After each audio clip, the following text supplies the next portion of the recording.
Ito na ang mga librong kailangan natin para sa ating pananaliksik. Paniguradong masasagot nito ang ating mga katanungan.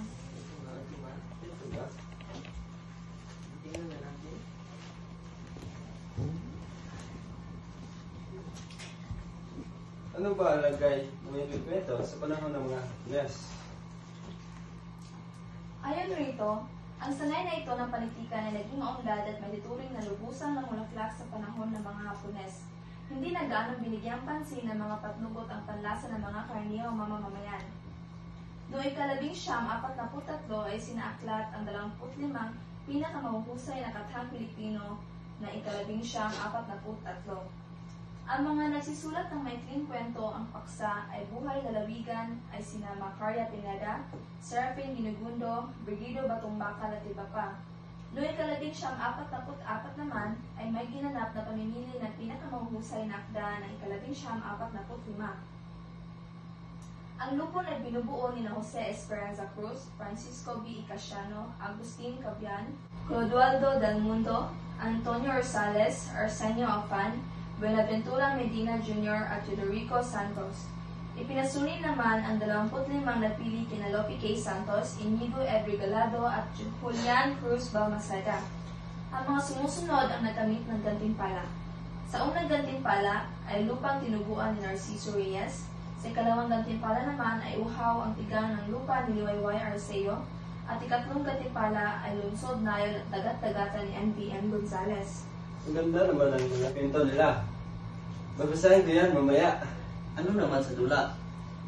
Sabi rito, ang dula ay mahalaga sa panahon ng pananakop ng mga Hapones sa Pilipinas. Nangangailangan ng aliwan ng libo-libong mamayan na gala sa lansanan. Nangangailangan sila ng paglibang upang malimutan ang mga pangamba, pag-aalala at iba't ibang emosyong sumasalib sa kanilang katauhan. Nawawalan sila ng hanap buhay o gawain at kinakailangan may pampalipas oras upang malimutan ang sama ng loob. Dumagsa ang mga tao sa mga sinihan, lalo na mayroong mga sinihan na nagbibigay ng 2 palabas at mayroong pang budabil. Ang mapagpatawag artista tulad nila Pugo at Tubo ay nagtangay sa pansamantalang paglimot sa kawalan ng pag-asa ng mga Pilipino dahil sa kanilang mga birong tumutulig sa mga Hapones. Ang mga birong iyon ay nakaligtas sa Board of Censors. Ngunit naunawaan ng mga manonood na Pilipino kung minsan pati mga balitang pampalakas loob sa mga Pilipino ay pinaparating sa madla sa pamamagitan ng dula. Nagkaroon pala ng puwang sa lipunan at nangako na magandang hinaharap ang dula sa panahon ng mga Hapones. Sa pananglaan kaya? Panulaan, ayon rito sa panahon ng mga Hapones, ang dulang haiku ang nagmalasak. Binubuo ito ng mga 17 pantig na nahati sa 3 taludtod. May 5 pantig ang unang taludtod, may 7 pantig ang ikalawang taludtod, at may 5 pantig tulad ng una ay ikatlong taludtod, matalinghaga at masining ang pagpapahayag sa uri ito ng tula. May isang uri ng tula, binuhay ni Ildefonso Santos noong panahong iyon. Ito ay ang tanaga, kaiba sa haiku. Ang tanaga ay may sukat at tugma, may 7 pantig ang bawat taludtod.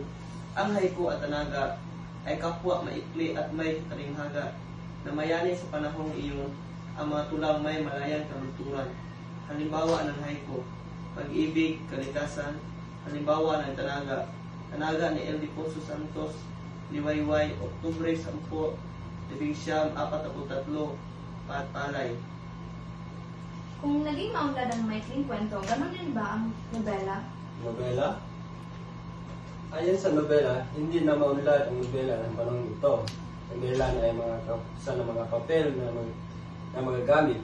Ang ilan sa mga nobela noon ng panahon iyon ay ang mga sumusunod: Tatlong Maria ni Jose Esperanza Cruz, pamilya ni Adriano Laudico, Magandang Silangan ni Gervasio Santiago, Sa Lundo ng Pangarap ni Gervasio Santiago, at Lumubog na Bituin ni Isidro C. Castillo. Ganun ba? Ang daming aral ang nabibigyan ng librong ito. Oo nga, ang dami kong natutunan.